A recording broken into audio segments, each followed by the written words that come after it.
Минздрав Республики Таджикистан сообщает о повышенном риске заболеваемости гепатитом А среди детей. Путин наградил Рахмона ордером за заслуги перед Отечеством.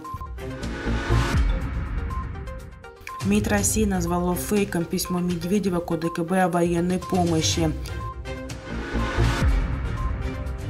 Иранские школьницы присоединились к протестам в стране. Министерство здравоохранения Таджикистана сообщает о повышении риска заболеваемости вирусным гепатитом А среди детей. Однако ведомство утверждает, что это носит сезонный характер и считает, что поводов для беспокойства нет.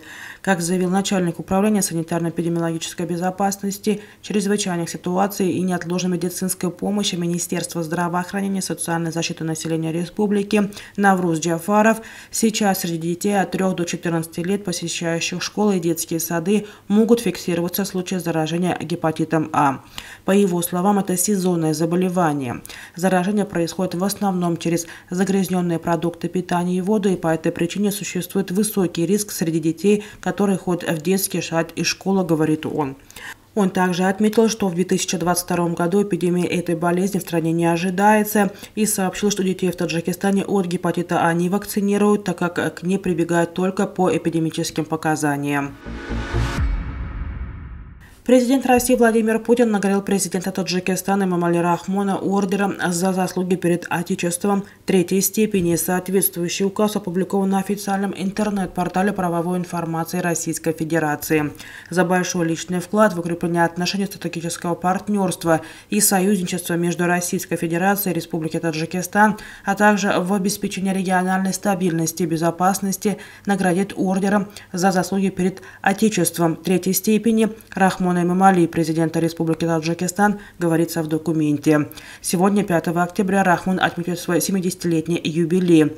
Ранее, в 2017 году, президент России вручил Эмомали Рахмону орден Александра Невского за большой личный вклад в укрепление отношений стратегического партнерства и союзничества, а также за обеспечение стабильности и безопасности в Центральноазиатском регионе.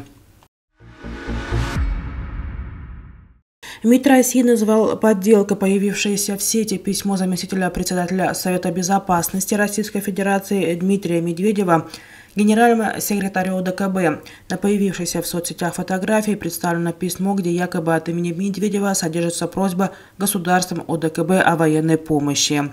Обращая внимание, что появившееся в социальных сетях фото якобы письма заместителя председателя Совета безопасности Российской Федерации Дмитрия Медведева в адрес генерального секретаря ОДКБ является неумелой подделкой, явно нацеленной на то, чтобы вбить в клин наши отношения с союзниками и подорвать единство ОДКБ, говорится в сообщении российского МИД.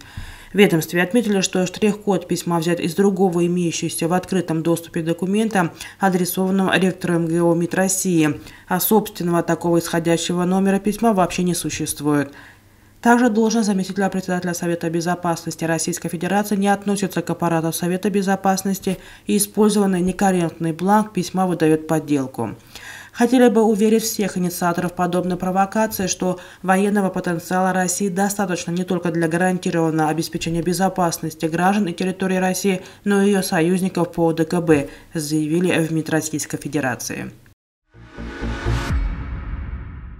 Школьницы нескольких иранских городов присоединились к протестам, охватившим страну после гибели Махсы Амини, задержанной полицией нравов за неправильное ношение хиджаба. Как сообщает BBC, удалось верифицировать видео соцсетей, на которых ученицы средней школы в одном из иранских городов срывают хиджабы и машут ими над головой, выкрикивая антиклерикальные лозунги.